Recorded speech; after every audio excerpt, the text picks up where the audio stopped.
nagpakita siya sa mga alagad, yung mga disciples. Diba? Tumago siya sa... Pag ang tao nagkamali ng pinili sa buhay niya, nagkamali siya ng sasamahan, ang tao nabibigo. Diba? Kaya siya nakakaramdam ng mga kalungkutan, dumarating sa kanya minsan depression, hindi siya makamove on. Kumbaga, na-stuck siya kung saan siya naroon. Doon nakapokus yung damdamin niya, isip niya kasama yung puso. Pero ang sabi ng Panginoon, kahit paanong dumating sa buhay mo. Sister Cherry, may papabasa ako sa inyo. Nagbibideo kayo? Okay. Yes po. Magandang gabi po.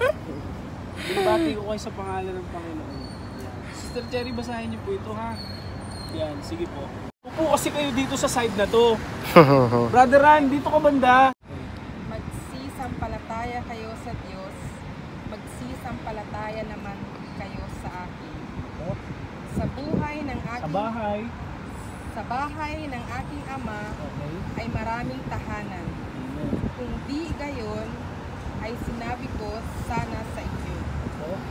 Sapagkat ako'y paroroon upang ipaghanda ko kayo ng dakong kalalagyan. At kung ako'y pumaroon at kayo'y maipaghanda ng kalalagyan, ay muling paririto ako. O, di ba? Sabi ng Panginoon, ikaw ngayon nasa trabaho, hindi mo na alam yung gagawin mo. Out of focus ka na sa trabaho mo, di ba? Nagbibigay ng mga worries sa buhay ng tao.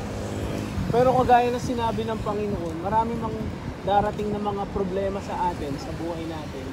Iisa lang ang sinabi ng Panginoon. Una, sumampalataya ka sa Diyos. Sumampalataya din kayo sa akin, sabi niya. Sinabi ng Panginoon yon dahil meron siyang ama at sa langit. Sabi niya, di ba? Sumampalataya kayo sa Diyos. Ang Diyos, ang ama na nasa langit. Pinadala niya si Jesus Christ dito sa lupa. Kaya hindi ka lang sasampalataya sa Diyos, Ama, sumampalataya ka rin sa Panginoon na kinakausap mo. Sabi niya, karap niya kasi yung kausap niya doon eh. Sinong kausap niya noon? Yung mga apostol. Sinong nakakilala sa mga apostol? Taas ang kamay. Tanyo, hindi nyo sila kilala. Sino kilala mo, sis? Isa lang, isang pangalan lang. Ikaw? Tama ka, tama. Very good. Tama siya, may apostol si Judas. Sino pa? Ikaw, anong sabi mo sa church na? Okay. Okay, magbigay ka ng apostol. Sino kilala mo? Tama din. Apostol din si Jesus Christ according to the Bible. Sino pa? Shaira, ikaw, may alam ka? Don't let your heart be troubled.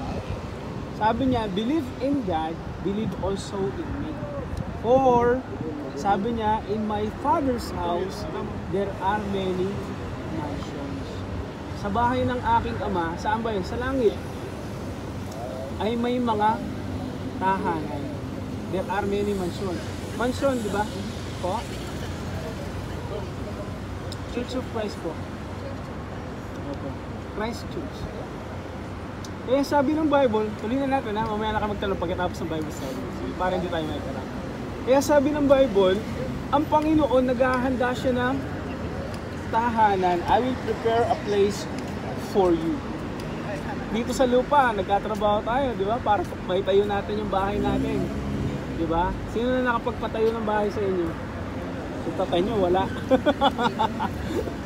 Pero sinabi ng Panginoon, ipaghahanda ko kayo ng dakong kalalagyan. In my Father's house are there kinakailangan sumampalataya sa Panginoon. Pangalawa at ang panghuli, malapit na ba tayo matapos? Gusto niyo pa ba? Gusto niyo bang mahaba? Kasi sinasabi ng Bible, first of all, kinakailangan ng tao magkaroon ng pananampalataya sa Panginoon. Sabi sa Bible, Romans chapter 10 verse 9, sabi niya, paano naman magkakaroon ng pananampalataya? Paano mo papakita sa Panginoon yung faith mo? It's easy to say na mayroon kang faith, pero paano mo yan ipapakita sa Panginoon? Praise the Lord. Ayo sister, anong pangalan niyo nga ulit? Sister Mira. gigising ko ha. Magsado ba yung English? Opo.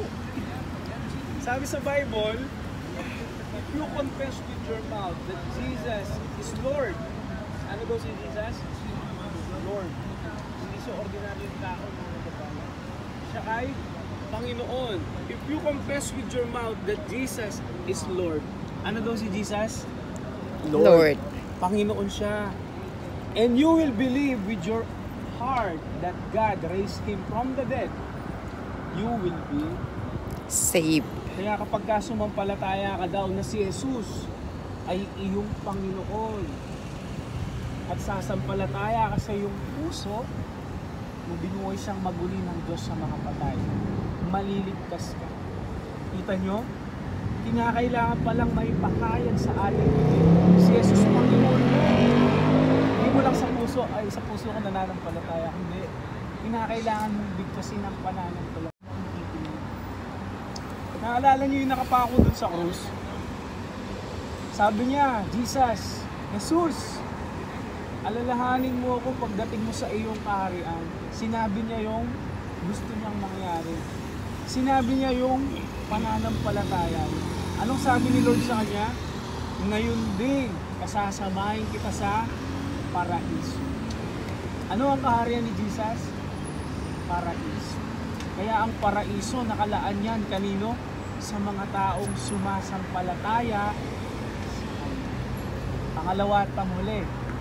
So, confess with your mouth that Jesus is Lord and believe that God raised Him from the dead. Sumampalataya ka na siya nabuhay na maguli. Kasi kung hindi siya nabuhay na maguli, bakit pa tayo maniniwala? Diba? Pero mayroong proof na mabubuhay na maguli yung mga taong sumasampalataya siya. Kaya sabi ng banal na kasulatan, sumampalataya ka sa Panginoon. Confess your faith.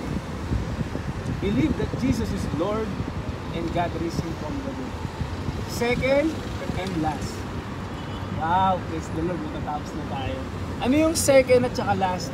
Ang sabi ng banal na kasulatan, lahat po ng tao ay nagkasala. Sinong perfecto? Hindi nagkasala. Si Jesus lang, hindi siya nagkasala. Tama. Si Jesus Christ ay nagpabaptize. Tama si Jesus. Praise the Lord. Biyaya, no? Ang sabi ng banal na kasulatan, bilang mga tao, tayo pong lahat ay nagkasala. At hindi tayo nakaabot sa kalwalhatian ng Diyos. Romans chapter 3 verse 23. At ang kasalanan po ng tao, ito'y mayroong kabayaran. Kabayaran. Halimbawa, nagtatrabaho kayo. Anong kapalit ng inyong pagtatrabaho? Siyempre naman. Sino ba magtatrabaho na walang sahod? Yung mga apostol lang yun. Yung mga apostol, tinrabaho nila yung pangangaral ng salita ng Diyos. Pero hindi sahod ang hinihintay nila, ano? Yung kaharian ng Diyos, pangako ng Diyos. Diba? Tayo, nagtatrabaho tayo para sa sahod. Magpakatotoo na tayo, di ba? Yun ang totoo di ba? Ganun din, ang kasalanan ng tao, meron itong kabayaran. May kapalit ito. Nag-i-enjoy yung tao, pero at the end, sabi ng Bible, ang kabayaran ng kasalanan ay kamatayan. The wages of sin is death. Ang kapalit po ng kasalanan, mga kababayan, hindi ang kasalanan ng tao, okay lang na patuloy niya itong ginagawa. Para daw yung credit card. Ano sabi sa credit card? Ano sabi sa credit card? Enjoy now! Pay later. Pay later. Ganun po ang kasalanan, mga kababayan. Ang kasalanan, tinatawag din siyang kaligayahan pero panandalian. Nagsisikupas na kaligayahan. Lumilipas na kaligayahan. Pero yung kapalit nito napakabigat. Ito ay kaparusahan. Alam niyo po, dahil sa kaparusahan na yan, dyan nahayag ang pag-ibig ng Diyos. Ang sabi sa Romans chapter 5 verse 8, ipinagtatagubilin ng Diyos ang kanyang pag-ibig sa atin nang tayo'y makasalanan pa, si Kristo namatay dahil sa ating mga kasalanan. Naisip nyo ba, mayroong handang mamatay, kapalit kabayaran ng iyong kasalanan? Yan ang pag-ibig ng Diyos. Mayroong nagsakripisyo ng kanyang buhay para ikaw ay tubusin sa iyong pagkakasangla. Dahil sa kasalanan po mga kababayan, ang tao nakasangla siya sa kasalanan kay Satanas. Pero ang gusto ng Diyos, magkaroon tayo ng katubusan, kaligtasan. Yung ating kaluluwa, gusto ng Panginoon, maisalba ito mula sa kapangyarihan ni Satanas hanggang sa Diyos. Kaya ang Panginoon, kung naaalala nyo si Adam at saka si Eve, nagkasala, di ba? Anong ginawa ng Diyos sa kanila? Pinalaya sila sa Garden of Eden. Dahil sa kanilang kasalanan sa Diyos. Hanggang ngayon, dahil sa kasalanan, ang tao ay hiwalay sa Diyos. Pero alam nyo, sino gumawa ng paraan? Ang Diyos pa rin. Pinadala niya si Jesus Christ. Kaya si Jesus Christ, siya yung naging bridge nung namatay siya dun sa cross. Para yung tao mula sa Diyos, makapanumbalik siya sa Diyos. Kaya si Kristo, siya yung naging tulay para ang tao makapanumbalik siya. Kaya sinabi niya, I am the way, the truth, and the life. Si Kristo ang daan, siya yung buhay, siya yung katotohanan. Kaya sa pamamagitan ni Jesus Christ, ang tao kahit siya makasalanan, pwede pa rin siyang makapanumbalik sa Kristo. Meron pa rin kapatawaran ng kasalanan dahil kay Jesus Christ. Kaya ano ang dapat natin gawin? Una, sumampalataya. Ang pangalawa at panghuli, babasahin na natin, Lord. Okay? Mamaya kayo magtanong, Cesar. Praise the Lord. Ano ang dapat gawin ng tao para ang kanyang kasalanan ay mapatawad? Alam mo, pag pinatawad ka sa kasalanan mo, magkakaroon ka ng peace. It's the same thing sa ibang tao. Pagka nagkasala ka sa ibang tao, sa tuwing magkikita kayo, laging nakasimangot yan. Bakit? Ginoon mo kasi siya ng hindi mabuti. Diba? Vice versa. Kung siya naman nakagawa ng masama, ganun pa din sa kanya. Pero kapag ka siya nag-sorry sa iyo, at ikaw naman ay ano ka naman, nakakaintindi ka naman na dapat mo siyang patawarin, diba? E di magkakaroon kayo ng peace ngayong dalawa. Ganon din po sa Diyos. Pag tayo humingi tayo ng kapatawaran ng Diyos, lagi siyang handa na magpatawad. Pero ano ang ating dapat gawin? Diba? Sinong magbabasa? Gusto magbasa? Sister? Ay, si sister na lang. Basahin natin itong Acts chapter. Yung butalya nga ni Bible kumbo de buo talya pa.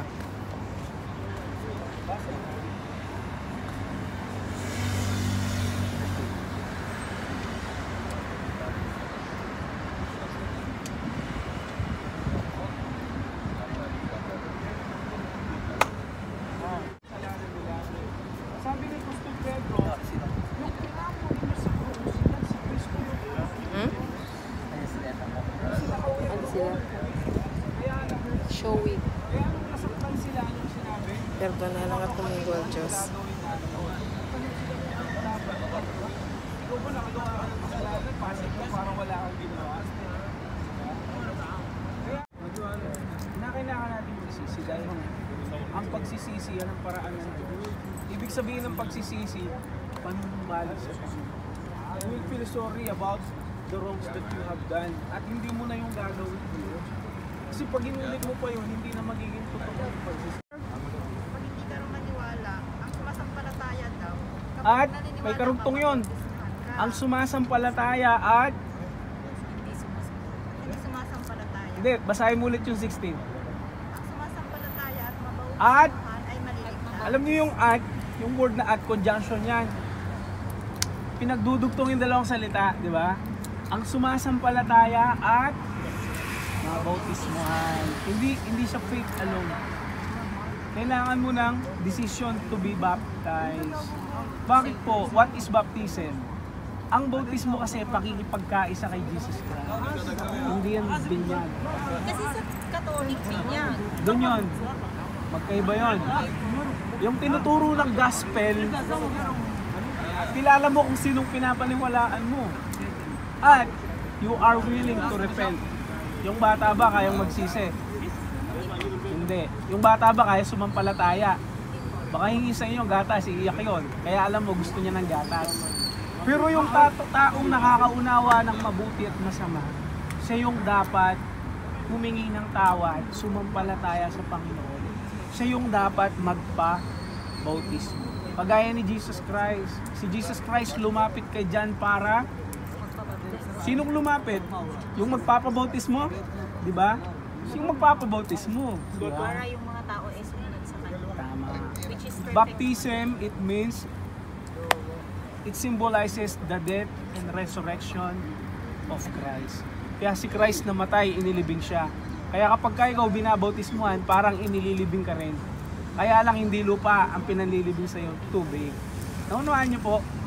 Baka kasi pagka lupa, baka hindi ka na iahon dun sa lupa, matuluyan ka. Di ba? Ang bautismo, pakikipagkaisa kay Jesus Christ yan. Kaya once na ikaw nabautismuhan, inilubog ka sa tubig, nakikipagkaisa ka sa kamatayan ng Panginoon.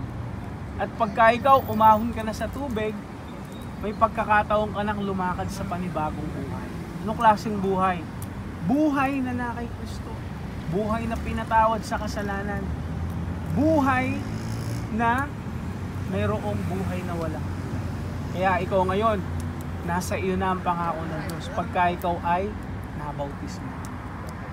Kayo, naniniwala kayo may impyerno? Meron daw. Meron. Kanya-kanyang belief naman kasi kuya. Kung babasahin ko sa Bible, maniniwala ka? Ano naman? Okay. Basahin natin sa Bible. Sige. Di mo masyal tayo sa impyerno ngayon. Kung bet. Hindi totoo. Hindi ako nagbibiro. Sabi dito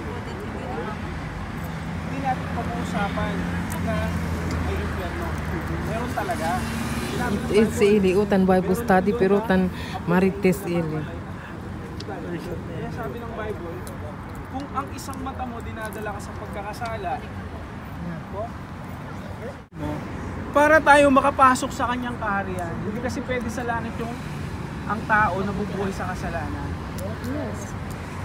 Kaya sabi niya, kung kayo sasampalataya sa Panginoon, sabi niya, pagkakaroon ka ng buhay na walang hanggan.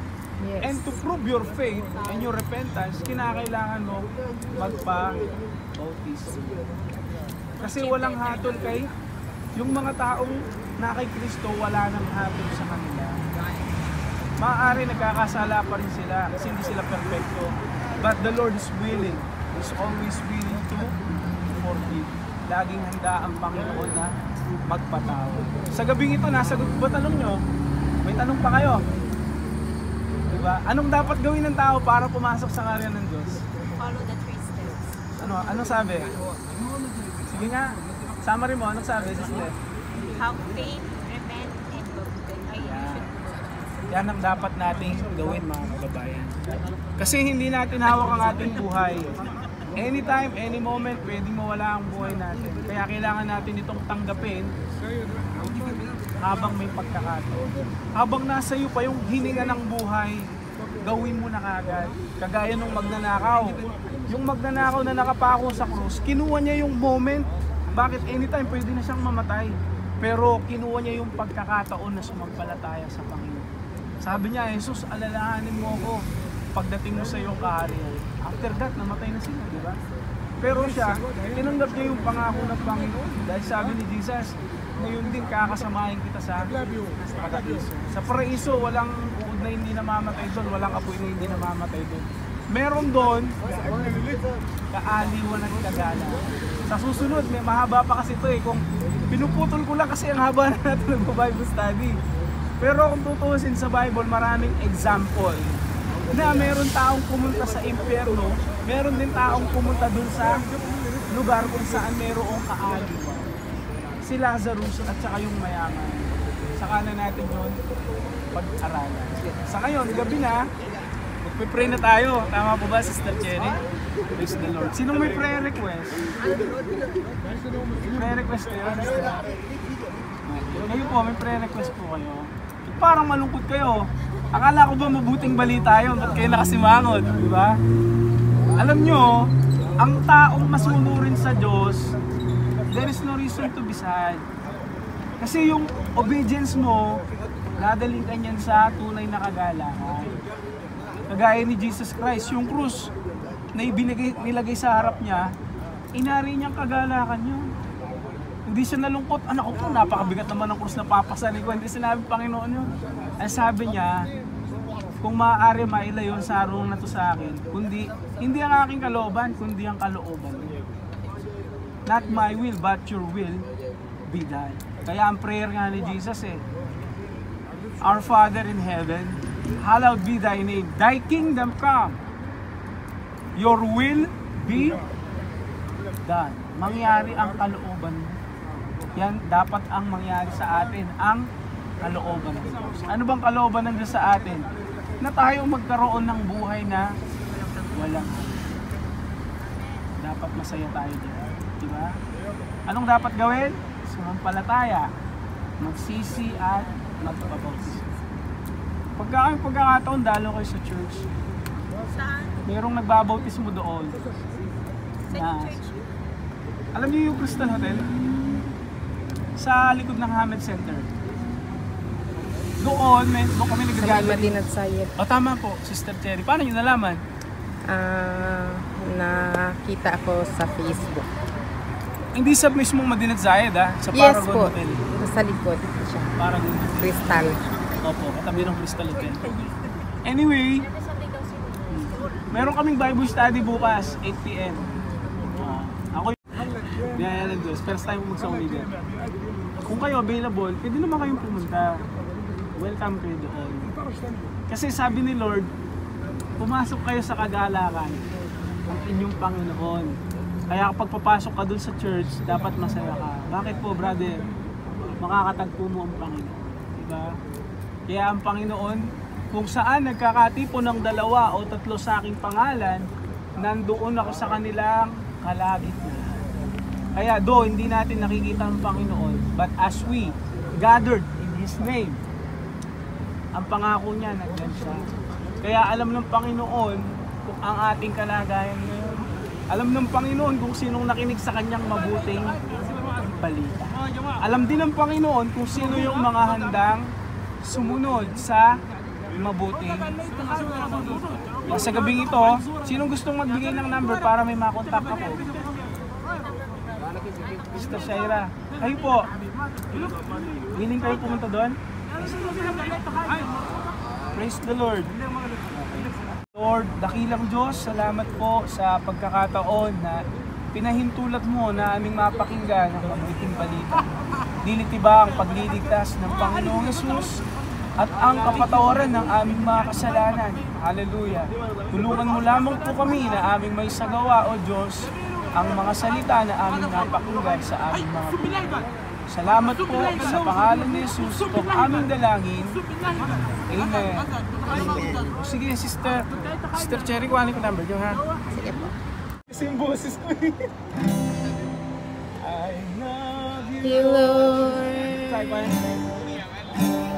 I raise your voice. Love you, Lord.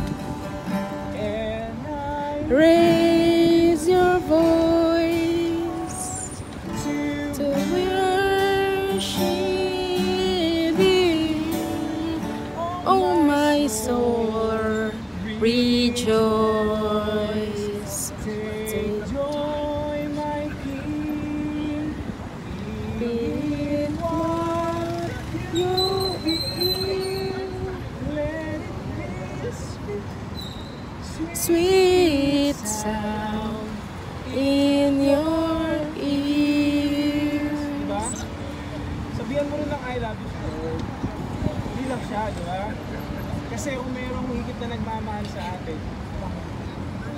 Amen. Tara, magpicture tayo.